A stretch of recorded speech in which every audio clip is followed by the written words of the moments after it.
Tô gravando você. Coloca no YouTube.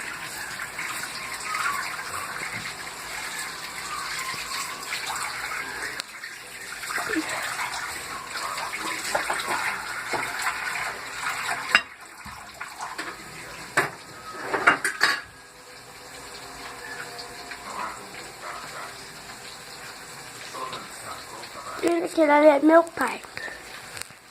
É? Tô gravando minha mãe. Gente, olha, você tá vendo?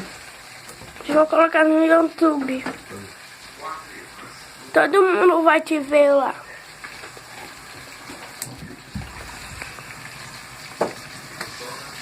Desligando.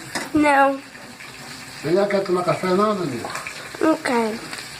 Tomar café aqui, não foi? Eu prefiro gravar minha mãe. Hã?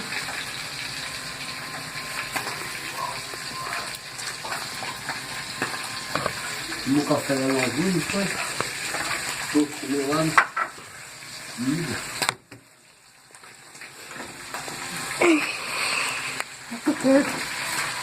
Olha, não tá?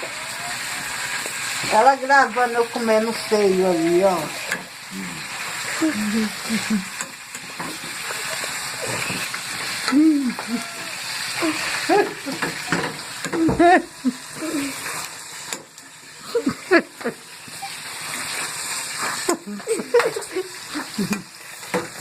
Para com contar o lucro, você tá me gravando como no YouTube.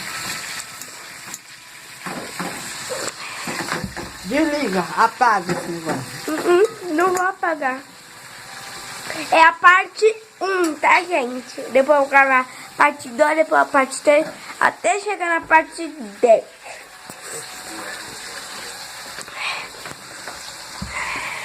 Partindo pra frente.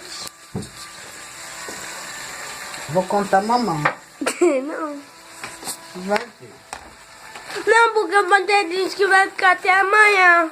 Eu não vou ficar até amanhã. Até terminar. Também porque eu quero que você passe remédio aqui na minha boca. Porque tá doendo. Então, acha lá na geladeira o coisinho. Deixa o Lucas chegar, você pega o manteiga. Por acaso eu vou colocar no YouTube. Meu Deus.